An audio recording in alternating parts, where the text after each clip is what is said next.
Ciao e benvenuto o benvenuta su Podcast Italiano Principiante, un podcast per chi sa un po' di italiano e vuole migliorare attraverso l'ascolto di storie, riflessioni e conversazioni facili ma anche stimolanti. Oggi ti racconto una storia che parla di criminologia, di un vecchio omicidio e di un caso che forse non è ancora risolto.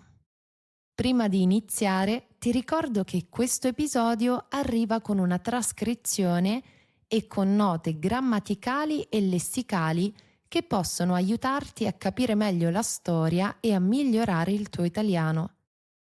Queste risorse sono gratis e si trovano sul sito podcastitaliano.com oppure nel link nelle note dell'episodio. E ora iniziamo. Buon ascolto. Fuori piove forte. Le gocce sbattono contro le finestre della biblioteca universitaria e ogni tanto si sente un piccolo tuono lontano. Dentro, invece, c'è silenzio. Quasi tutti gli studenti sono già andati via. Elena è seduta a un grande tavolo pieno di libri, fogli stampati, evidenziatori e bicchieri di caffè vuoti. Davanti a lei c'è un vecchio fascicolo ingiallito con una scritta in nero: Caso Bernardi, 2011. Elena sospira e si sistema gli occhiali sul naso. Vediamo un po', mormora. Elena ha 27 anni, vive a Padova e ha i capelli neri e ricci. Ha gli occhi verdi e la pelle bianca come il latte. Studia criminologia all'università, è all'ultimo anno. I suoi amici la prendono in giro perché passa le serate a leggere documenti su autopsie, interrogatori e verbali di polizia, invece di uscire a divertirsi. Ma lei è molto appassionata ed è felice della sua scelta. Per la tesi di laurea deve analizzare un vecchio caso giudiziario italiano e scrivere una relazione critica sulle indagini. Molti studenti hanno scelto furti, truffe o casi semplici. Lei ha scelto un omicidio. Il caso Bernardi. La vittima si chiamava Silvia Bernardi. Aveva 32 anni e lavorava in una galleria d'arte a Padova. Una sera viene trovata morta nel suo appartamento. Poche settimane dopo viene arrestato Federico Conti, il suo ex fidanzato. Elena legge il fascicolo e pensa subito una cosa. Certo, l'ex fidanzato. Si appoggia alla sedia e incrocia le braccia. In Italia succede continuamente. Il tasso dei femminicidi è altissimo. Ogni settimana in televisione parlano di donne uccise da ex compagni, mariti, fidanzati. Federico Conti viene descritto come geloso, impulsivo, aggressivo. Nel fascicolo ci sono messaggi estrapolati dalle loro conversazioni. Non puoi lasciarmi così. Dobbiamo parlare. Richiamami. Elena sospira. Ok, questo Federico non sembra esattamente una persona tranquilla. Poi però continua a leggere e nota che qualcosa non torna. L'orario della morte. Nel rapporto ufficiale c'è scritto che Silvia Bernardi probabilmente è morta tra le 21 e le 22. Probabilmente, legge Elena ad alta voce. Poi sfoglia altre pagine e trova una nota dal medico legale, una nota che apparentemente nessuno aveva preso in considerazione. Elena avvicina il naso ai fogli, legge lentamente. L'orario della morte Potrebbe essere successivo alle 22, possibile finestra temporale tra le 23 e l'1 di notte. Elena resta immobile, ma allora cambia tutto. Prende subito un altro documento per controllare se Federico ha un alibi. A quanto pare Federico Conti era in un bar con 2 suoi amici dalle 22 alle 2 di notte. Le testimonianze sono lì, nero su bianco, ma accanto qualcuno ha scritto: testimonianze poco affidabili. Elena si morde il labbro. Poco affidabili. Perché? Continua a sfogliare i documenti, ma non trova una giustificazione a quel commento. Perché sono poco affidabili queste testimonianze? Perché non giustificare questo commento? Elena prende il telefono e manda un messaggio al suo amico Luca, che è un poliziotto. Sei sveglio? Dopo pochi secondi arriva la risposta. Purtroppo sì, sono ancora al lavoro. Che succede? Ho bisogno di parlare con te di un caso.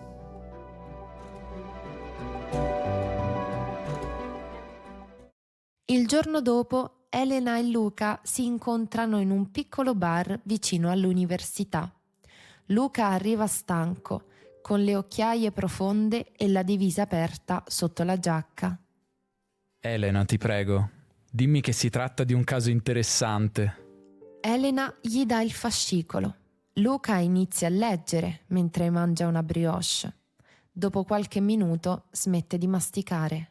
Aspetta, Indica una pagina. questa nota del medico legale, perché non è nel rapporto principale? Esatto, dice Elena. Luca continua a leggere. Poi sospira. Allora, ti dico una cosa che da poliziotto non dovrei dire. Cioè? A volte la polizia decide troppo presto chi è il colpevole. Elena lo guarda in silenzio. E quindi? E quindi poi tutto il resto gira intorno a quella idea, Che significa? che se la polizia è convinta che un sospettato sia il colpevole, spesso quel sospettato diventa veramente il colpevole. Tutte le informazioni che si ricevono poi vengono manipolate un po' affinché l'idea iniziale risulti quella giusta. Ma questo è vergognoso. È possibile che la polizia abbia ignorato delle prove, dici? Luca beve un sorso di caffè. Succede raramente, ma può succedere.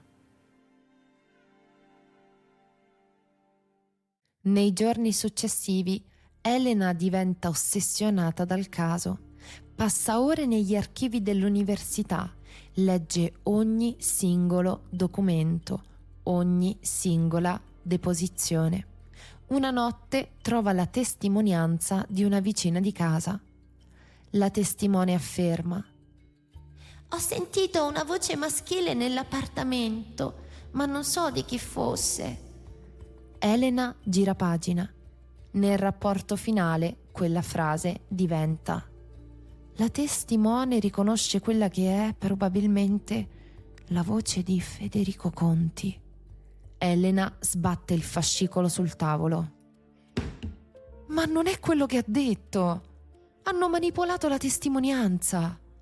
Una studentessa dall'altro lato della biblioteca la guarda male. Elena abbassa la voce.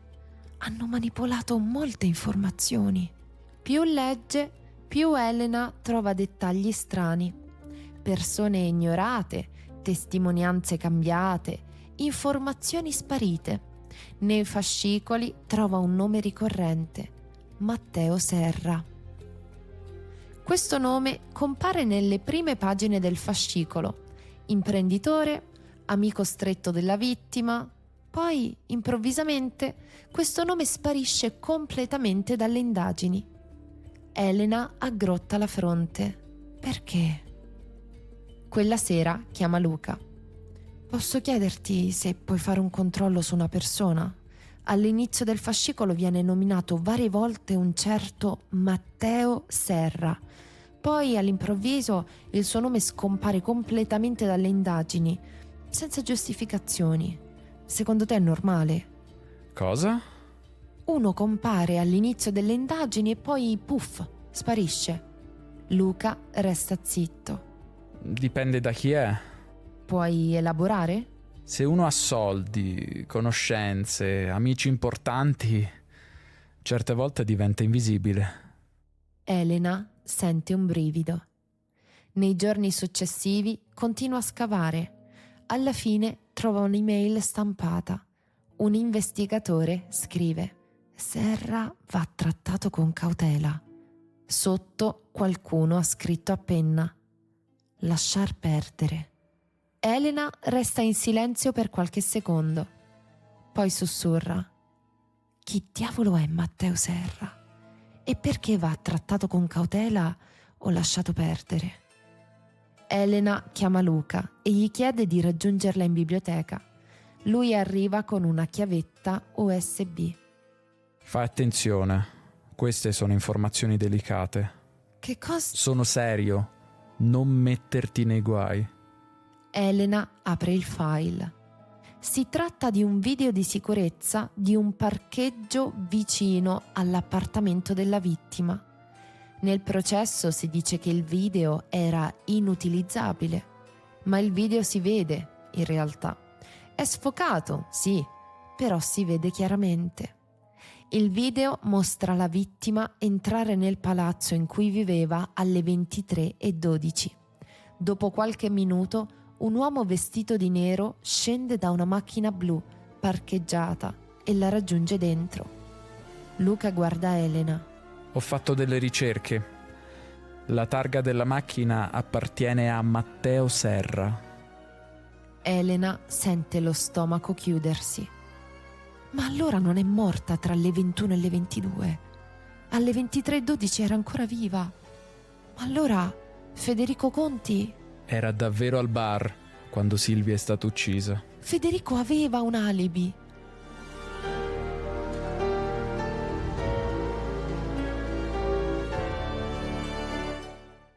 Il silenzio riempie la stanza. Fuori passa un'ambulanza. Elena guarda il fascicolo aperto davanti a sé. 15 anni. Il caso è stato chiuso 15 anni fa. Federico ha passato 15 anni in carcere. Forse per niente. Forse è innocente. Forse è una vittima del sistema.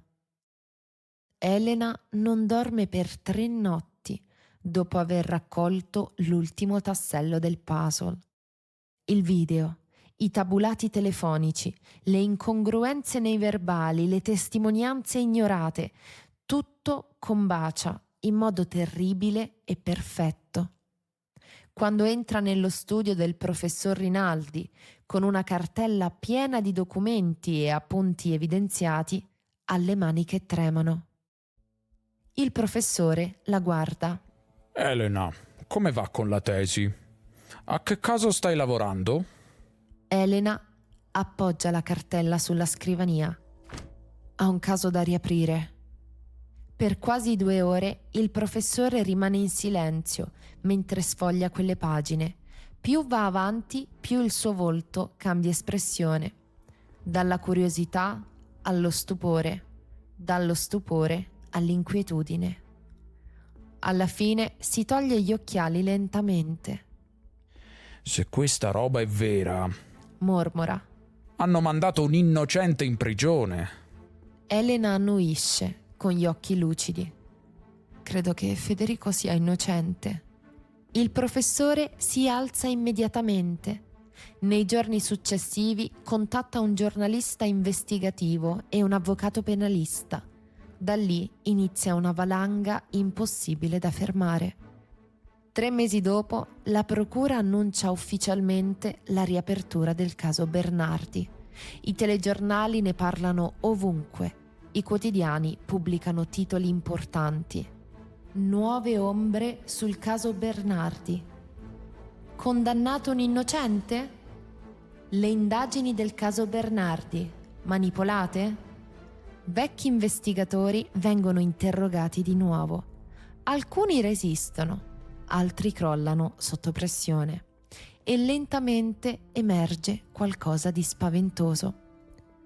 Ci sono soldi, favori, pressioni. Matteo Serra, imprenditore ricco e influente, ha corrotto polizia, avvocati e giudici per chiudere il caso senza implicazioni. Federico, così, è diventato il colpevole perfetto, impulsivo, geloso, l'ex fidanzato della vittima ancora innamorato, facile da incastrare. Ma la verità è un'altra. Matteo Serra aveva una relazione segreta con Silvia Bernardi da mesi. La sera dell'omicidio hanno litigato violentemente nell'appartamento di lei. I vicini hanno sentito le urla, senza riconoscere la voce. Quando gli investigatori recuperano vecchie registrazioni e nuovi messaggi cancellati dal telefono di Silvia, il quadro diventa definitivo. È stato Matteo.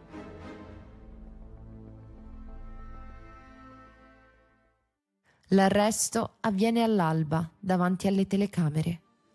Le immagini fanno il giro del paese e finalmente Federico viene liberato dopo 15 anni di carcere. Quando esce dalla prigione, Elena quasi non lo riconosce. È magrissimo, ha le spalle curve, il volto scavato. Gli occhi spenti di chi passa anni a sopravvivere invece che a vivere. Lui la guarda in silenzio per qualche secondo, poi dice soltanto: Mi hai salvato la vita. Lo Stato è costretto a riconoscere l'errore giudiziario. Federico riceve un risarcimento di milioni per i danni morali e fisici subiti durante la detenzione ingiusta, ma nessuna cifra può restituirgli gli anni perduti. Qualche settimana dopo, Elena viene invitata a conferenze, interviste, programmi televisivi. La sua tesi diventa un caso accademico studiato in diverse università. Ancora prima di laurearsi, riceve offerte da studi legali e gruppi investigativi. Il giorno della sua laurea, l'aula è piena. Quando pronuncia la sua discussione finale, nella stanza cala un silenzio assoluto. Alla fine partono gli applausi. Il professor Rinaldi la guarda con orgoglio. Lei non ha scritto soltanto una tesi, lei ha cambiato una vita e forse anche questo sistema. In fondo all'aula, Federico applaude più forte di tutti.